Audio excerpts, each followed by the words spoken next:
2024-2025 sezonu şampiyonu Galatasaray bir tarafta 25. şampiyonluk coşkusunu yaşarken bir tarafında hüzün dolu anlar yaşıyordu. Öyle ki 14 yılı aşkın kaleyi koruyan file bekçisi ve Galatasaray'ın kaptanı Fernando Muslera'ya veda edecek sarı kırmızıların tek vedası bu olmayacaktı.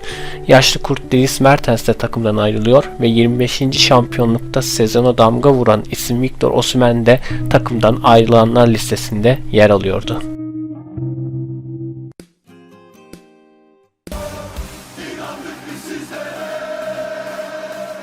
İlk işimiz Victor Osimhen'i tekrardan takıma kazandırmak için Napoli ile masaya oturup sınırları zorlayarak 59 milyon euro karşılığında deneyimli forveti renklerimize bağlamak olacak. Victor Osimhen'i almak için harcadığımız yüklü ödeme sonrası kalan paramız ile daha makul transferleri kovalayacağım. Bir zamanlar Galatasaray forması terletmiş ve bana göre Muslera'yı andıran bir kaleci olan Iñaki Peña'yı Barcelona'dan bir yıllık kiralama bedelini oyuncunun maaşını ödeyerek takıma kazandırmak olacak. Sezon sonunda takımlarından ayrılarak serbestlerde kalan Trent Alexander-Arnold ile Kevin De Bruyne gibi kaliteli isimleri bedelsiz olarak takıma katacağım. Takımlarından ayrılan diğer 3 isim Leroy Sané, Jonathan David ve Jonathan Tah'ı da bedelsiz olarak kadroya katacağım. Fiorentina'dan kiralık olarak dönen Nicola Zaniolo'yu da takımda tutacağım. Transferlerimizi gerçekleştirdik. 4-1-2-3 dizisiyle birlikte kadromuz bu şekilde oldu ve bence iyi bir kadro olduğunu düşünüyorum.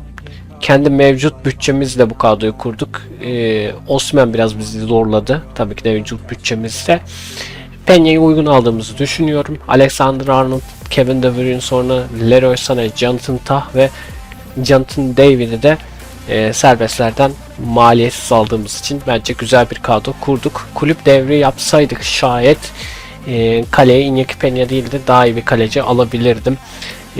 Başarısız olursak büyük ihtimalle kaleciden kaynaklı bir sıkıntımız olacağını düşünüyorum. Ama yine de ligi kazanacağımızı, Ziraat Türkiye Kupası'nı alacağımızı düşünüyorum. Bu kadro ile birlikte ve Avrupa kupalarında, yani Şampiyonlar Ligi'nde ne kadar ilerleriz bilmiyorum. Bu kadro Şampiyonlar Ligi'nde başarılı olur mu? Onda şüpheliyim ama bunun dışında başarı elde edeceğimizi düşünüyorum. Umarım da öyle olur diyorum. O zaman haydi gelin.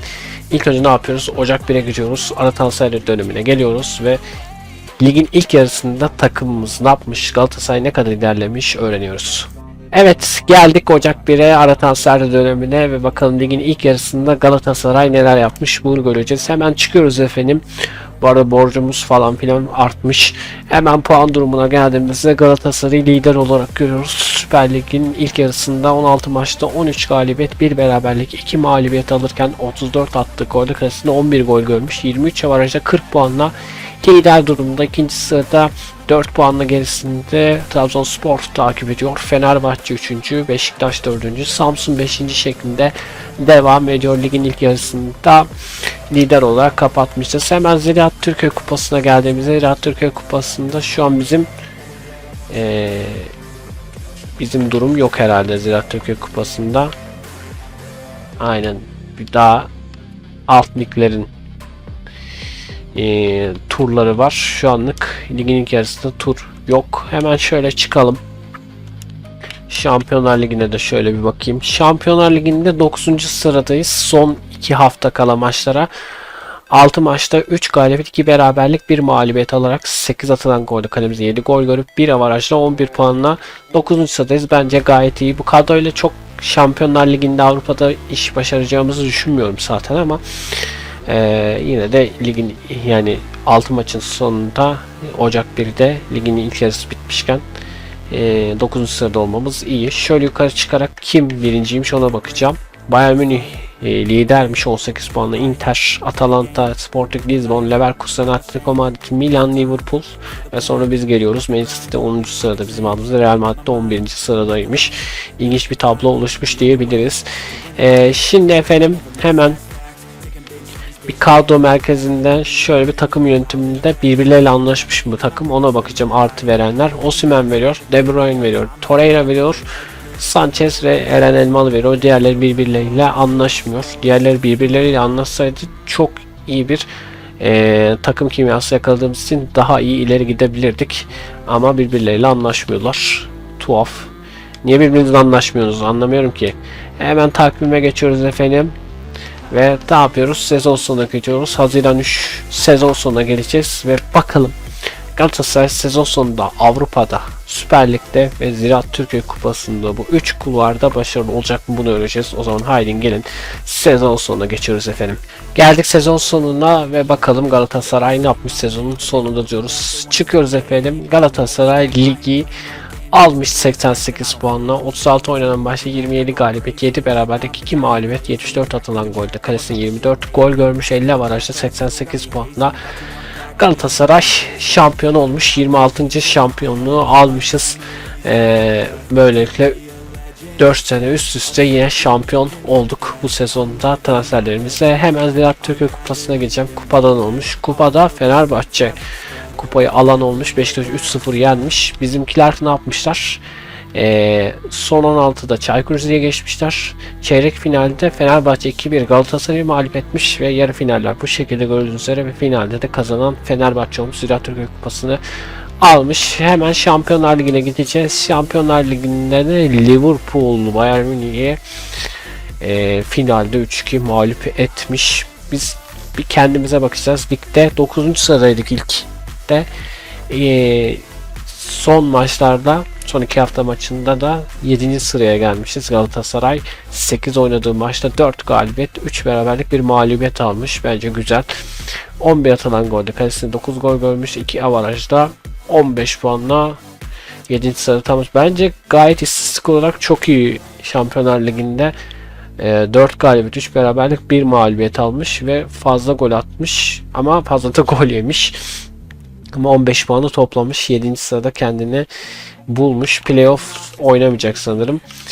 Oynamamış daha doğrusu. Bayern Münih burada 20 puanla lider olarak tamamlamış. Playoff'ta biz olmamışızdır diye düşünüyorum. Aynen. Direkt son 16'ya geçmiş. Son 16'da ne yapmışız?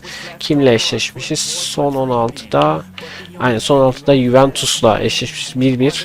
Toplam skorda 3-2 kaybettik. Son 16'da kaybetmişiz. Çeyrek finali falan görememişiz. Ben çeyrek final falan görmüştür dedim ama görememişiz. Bence beklentimden daha iyi ilerlemiş Avrupa Kupası'nda en azından istatistik olarak.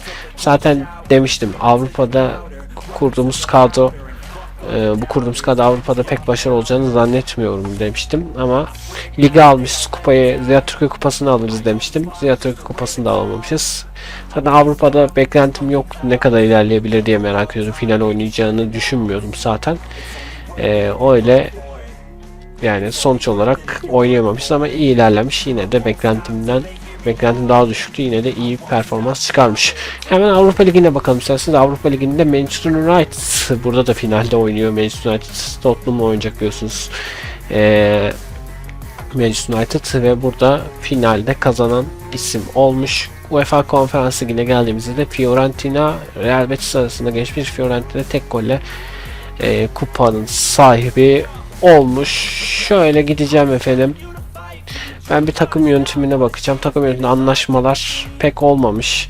Kevin De Bruyne 90 geldi, 87'ye düşmüş. Osimhen 87, 88 olmuş. Icardi 83'tü, 82'ye düşmüş. Leroy Sané sakatlanmış bu arada. Zaniolo'nun şeyini bilmiyorum. 86 overall muydu, 87 overall muydu bilmiyorum. 87 overall gibi geliyor bana. -1 düşmüş o da. Bunun dışında Iñaki Peña sanki artması gerekirken o da düşmüş. Takım birbiriyle çok uyum sağlamadığı için de aslında kaybettik birçok şeyi. Birbirleriyle anlaşmalı olsalardı güzel işler çıkarabilirlerdi ama anlaşmayınca da takım ruhu olmayınca da bu sonuçları almamız gayet normal. Kadro merkezine gidip hemen ben bir istatistiklerden Victor Osimhen'e bakacağım.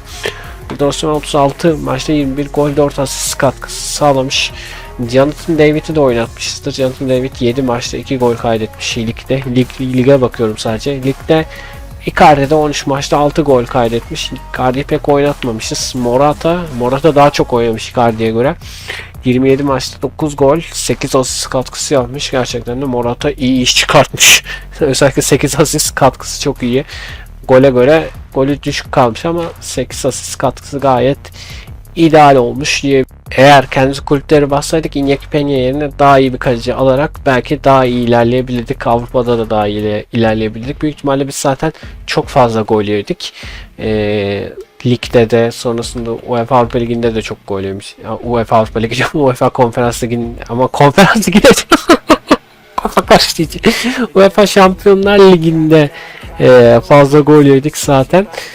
O yüzden dediğim gibi Iñaki Peña yerine daha iyi bir kaleci alabildik kulüplerinde. Sağlık olsun diyoruz.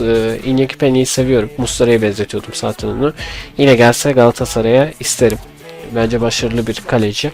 Ama Barcelona gerçekte bırakır mı onu bilmiyorum. Çünkü pek bırakacağını zannetmiyorum.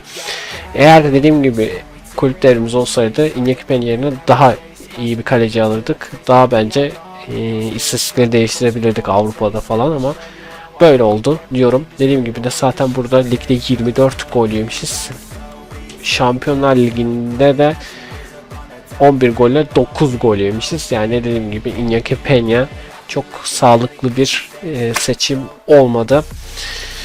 Sağlık olsun diyelim artık, ne diyelim. Evet, videomuzun burada sonuna geldik. Farklı videolarla da yine karşınızda olmaya çalışacağım. Şimdilik bu videodan bu kadar ve farklı videolarda görüşmek üzere efendim. Kendinize iyi bakın. Hoşçakalın. Bay bay.